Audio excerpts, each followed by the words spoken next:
They called him lazy, useless, a disappointment. Every time they saw him, he was on his phone, scrolling, tapping, doing nothing. But what they didn't know was this. While they were laughing at him, he was quietly learning something that would change his life forever. And in just a few months, that same phone they mocked him for would start paying him more money than they had ever seen. But the truth is, he almost gave up before it happened. His name was Daniel. 22 years old, living in a small, crowded house with his parents and two younger siblings. Life wasn't easy. Money was always short. Food had to be managed carefully, and every day felt like a reminder that he wasn't where he should be. Daniel had finished school, but there were no jobs. He applied everywhere. Shops, offices, small businesses. Nothing. No response. No opportunity. Just silence. At first, people encouraged him. Keep trying. You'll find something. But as weeks turned into months, that encouragement slowly turned into something else. Doubt. One evening during dinner, his father looked at him and said something he would never forget. "So, what exactly are you doing with your life?" The room went silent. Daniel tried to explain. "I'm trying, Dad. I've applied," but his father cut him off. Trying is not enough. That moment hit him deeply. Even his mother, who always defended him, said nothing. And outside the house, it wasn't any better. His friends had started moving on. Some got small jobs. Some started businesses. Others just stopped talking to him. One day, he overheard something that broke him. "Daniel, that guy's just wasting his life on his phone." They laughed. And for the first time, Daniel started to believe them. But what they didn't understand was that his phone wasn't the problem. It was actually the beginning of everything. Late one night, when everyone was asleep, Daniel lay on his bed, staring at the ceiling. He felt stuck, lost, like life was passing him by. So he picked up his phone, not to scroll mindlessly this time, but to search. How to make money online. Hundreds of videos appeared. At first, he ignored them. Scams, fake, unrealistic. But then one video caught his attention. No flashy cars, no fake lifestyle, just a simple message.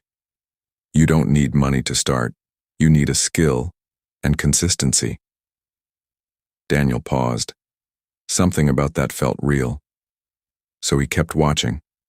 And that night, for the first time in months, he didn't feel hopeless. He felt curious. But curiosity alone wasn't enough, because what came next was harder than he expected. The next morning, Daniel made a decision. He would stop complaining and start learning. He chose one simple skill: content writing. He didn't even fully understand it, but it felt possible, something he could learn, using just his phone. So he started, watching videos, reading articles, practicing every day. At first, it was terrible. His writing didn't make sense. It felt awkward, forced. But he kept going. Because this time, he had nothing else to lose. After 2 weeks, he decided to try getting clients. He sent messages, applied for small gigs, waited, nothing. No replies, no jobs, just silence. Again. That old feeling started coming back. Maybe his father was right. Maybe his friends were right. Maybe he really was wasting his time. And just when he was about to quit, something unexpected happened. One afternoon, he received a message. "Hi, I saw your sample. Can you write a short article for me?" Daniel stared at the screen. His heart started racing. This was it, his first chance. The job wasn't big, just $5. But to Daniel, it meant everything. He spent hours on it, rewriting, editing, making sure it was perfect. Then he sent it, and waited. Minutes felt like hours. Then the reply came. "This is good. I'll send payment now." Daniel froze. He checked his account. $5. It wasn't much, but it was real. For the first time in his life, he made money from his phone. But that small $5 was just the beginning. After that, something changed. Not just in his bank account, but in his mindset. He started believing. He took it more seriously, woke up early, practiced more, applied to more jobs.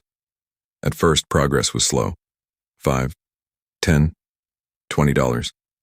But each small win built his confidence. Weeks passed, then months, and slowly, Daniel started getting better, faster, more confident. Clients started noticing.